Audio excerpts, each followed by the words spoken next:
Like a lot of you, dear viewers, we love our national parks. But we've got some bad news. Parks and protected species are in danger from climate change. From rising sea levels to invasive species, today we'll explore the 10 challenges facing our national treasures in this pivotal year of accelerating climate change. First up, let's journey to the mid-Atlantic region of the United States, where sea levels are rising at nearly double the global rate, largely due to melting ice sheets. How does this impact the parks?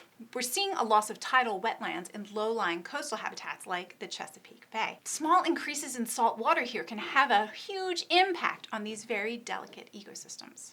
U.S. historical landmarks are just as endangered as the national wetlands. For example, we've seen a 300% increase in sunny day flooding in tidal rivers like the Potomac, and that endangers treasures along the National Mall in Washington, D.C. Remember when we visited the mall, Kai? No. Making memories. And shoreline erosion is causing barrier islands like Assateague Island's National Seashore to move westward, much faster, putting the coast and people at risk. Which brings us from water to fire, hotter, drier summers, overstocked forests, and a disruption of the natural fire patterns are creating intense wildfire seasons. Yosemite, Sequoia, and Kings Canyon all have recently experienced severe fires that threaten ancient sequoias and other iconic landscapes. Even the world-famous General Sherman may not be immune for long. I really like that tree. General Sherman of the Special Branch of the United States Military. Are we done now? His family tree has many military generals. Oh my gosh! Sorry. I forget they're here sometimes. Corny joke! Now, decades of fire suppression have made forests denser and more susceptible to high-intensity fires. Controlled burns help, but climate change really exacerbates the problem. Wildfires destroy trees and critical habitats, pose risk to visitors and wildlife, and worsen the air quality.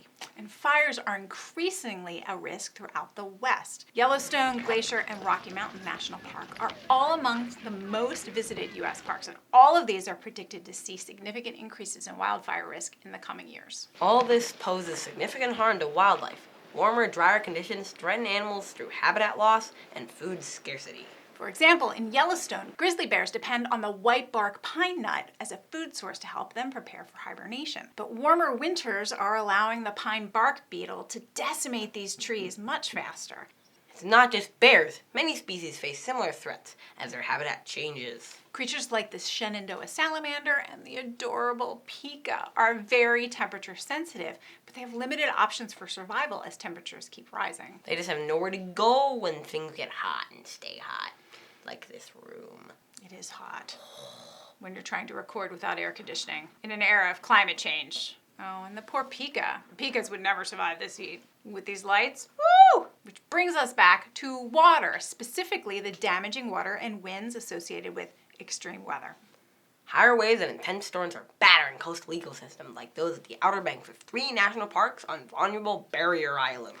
Intense weather combined with rising seas cause barrier islands to move or just disappear entirely. This risk has been increasing for some time. Way back in 1999, the Park Service took the critical preventative measure of moving the lighthouse on Cape Hatteras to protect it from the erosion caused by extreme storms like Superstorm Sandy, a massive hurricane that damaged 70 national park sites and wreaked havoc across the East Coast in 2012. Rising ocean levels and storms don't just threaten natural landscapes, but also irreplaceable structures and artifacts. Hurricane Sandy covered 75% of Liberty Island and nearly all of Ellis Island, causing severe and expensive damage that required these sites to be closed for a year for repairs. And while flooding and storm surge can destroy historical sites on the coast, so can intensely alternating cycles of wet and dry that accelerate erosion of structures at places like Mesa Verde National Park. Protecting these sites is about protecting the history we know and the discoveries we have yet to make, like the ongoing research at White Sands National Park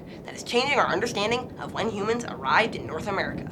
Which means you should go watch our video on it. So by now you're likely seeing a pattern. Changes in the forms and availability of water are a key impact of climate change on our parks. So our 6th risk is drought. Hotter, drier conditions are making it difficult for park plants and wildlife. The saguaro cactus in Saguaro National Park is a prime example. These iconic cacti rely on rainwater, but prolonged droughts and rising temperatures are stressing their survival. And invasive species like bufflegrass are posing a threat, fueling fires that could devastate these slow-growing plants. Ensuring water availability is a crucial step in protecting these ecosystems, but also in our enjoyment of these places, because I get thirsty when I hike.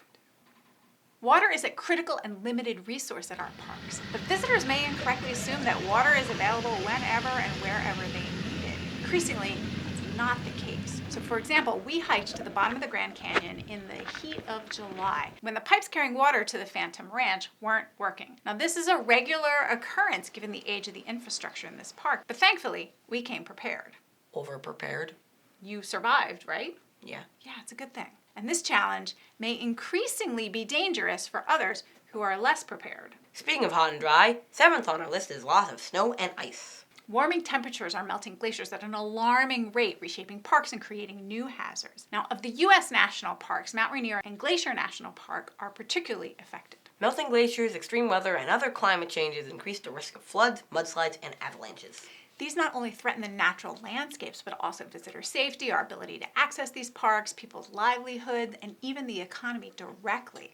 For example, a catastrophic landslide near Mount St. Helens has closed the ever-popular observatory, leading us to have to change our vacation plans, which is a minor inconvenience compared to the recent landslide closing the Teton Pass that connects Idaho to Wyoming, restricting travel on this critical road for the foreseeable future. One thing is clear, climate change is changing these landscapes quickly and forever. The climate crisis disrupts ecosystems, shifts plant and animal populations, and impacts people living on and around these lands. Changes at the rare and special landscape at gates of the Arctic National Park are a clear example of this. Melting permafrost, reducing biodiversity, and increasing wildfires are transforming this vast domain and its people, like the Alaskan natives who've lived here and relied on this land for more than 13,000 years. We are seeing our parks changing in our lifetime. It is certainly conceivable that Glacier National Park will soon be without any glaciers, and the Grand Canyon's Colorado River may dry up entirely. All changes that may have happened eventually, but far into the future, and that are certainly being accelerated now at a rapid pace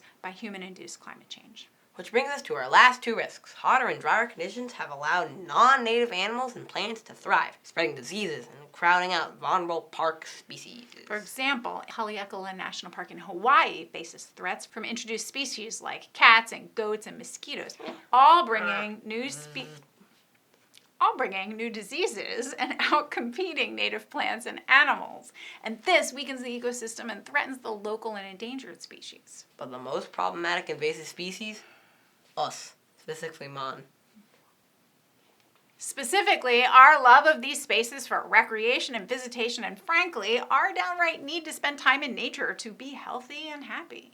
Warming temperatures, severe weather, and a pent-up desire to travel all impact tourism revenue and create overcrowding at popular parks. So if you, like us, have planned any recent park travels, you know the pain of securing campsites and timed entries months in advance. Once you get there, heat waves and poor air quality make outdoor activities more dangerous and stretch resources.